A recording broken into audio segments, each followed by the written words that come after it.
12 adults, a group of cousins, and a young couple, set out to find an escape. They were looking for a way to distance themselves from the relentless, daily, and overwhelming pressures of urban life. Their starting point, however, offered very little relief.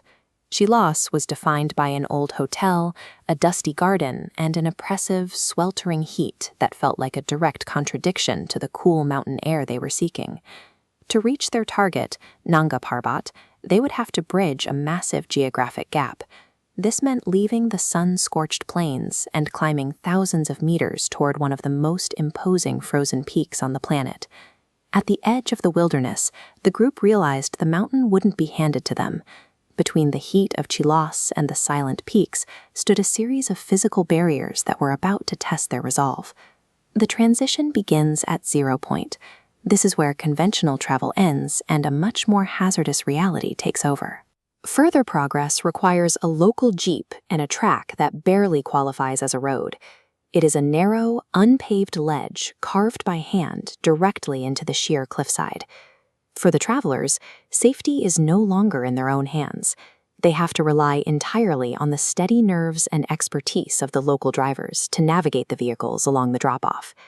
Surviving this stretch of road serves as the initial price of admission. It forces everyone in the group to set aside their city comforts and practice a very active kind of bravery. Eventually, even the jeeps reach their limit. The final 6 kilometers must be covered on foot, a grueling hike through the thinning air to reach the high meadows. 2 hours later, they enter Fairy Meadows and receive an immediate reward for the effort. Nanga Parbat is right there, rising with such power that it seems possible to stare at it all day without ever getting tired. At reflection length, the scale of the environment becomes surreal. A massive, snowy face of the mountain is mirrored perfectly in the still water. Beneath the shadow of the peak, the group finds intimate human moments, a shared campfire, dancing, and a friendly local husky named Pablo who follows the travelers from camp to camp. It is a peaceful oasis, but it provides a bit of a distraction. This reprieve is only temporary before the most difficult physical section of the trek begins. At 9 the next morning, the 12 adults set out for the Nanga Parbat Base Camp. The landscape shifts rapidly, leaving the pine forests and streams behind for the harsh, rugged country of the glacier. As the trail steepens, the physical toll becomes undeniable. Every step requires more effort than the last, and the group's legs begin to feel heavy against the terrain. This elevation map shows why the group struggled. The incline spikes right at the 70. They were at a breaking point until a stranger from Lahore intervened. He told them they would regret it forever if they came this far, only to return without seeing the base camp. When an individual reaches their absolute physical limit, internal willpower often fails. In those moments, shared encouragement from others is often the only thing that can keep a journey moving forward. They pushed through to base camp, arriving in a landscape of extremes. An immense glacier spreads out toward the mountain face, surrounded by delicate blooming flowers and a light, cold rain. Returning to Fairy Meadows that night, the exhaustion was replaced by a deep, sleepless happiness.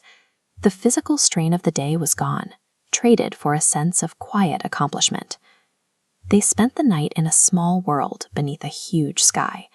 Sitting by the fire, they watched thousands of stars and moving lights crossing the darkness above the 8,000-meter peak. The most powerful environments in the world don't ask you to do anything. They only ask that you be present.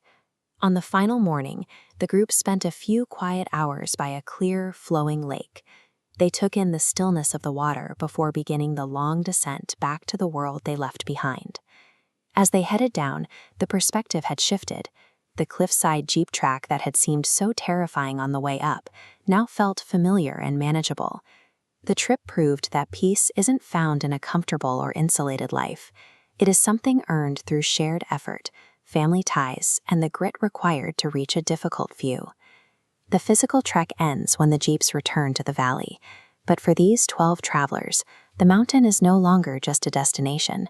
It is a story they carry with them, a quiet presence that stays long after the journey is over.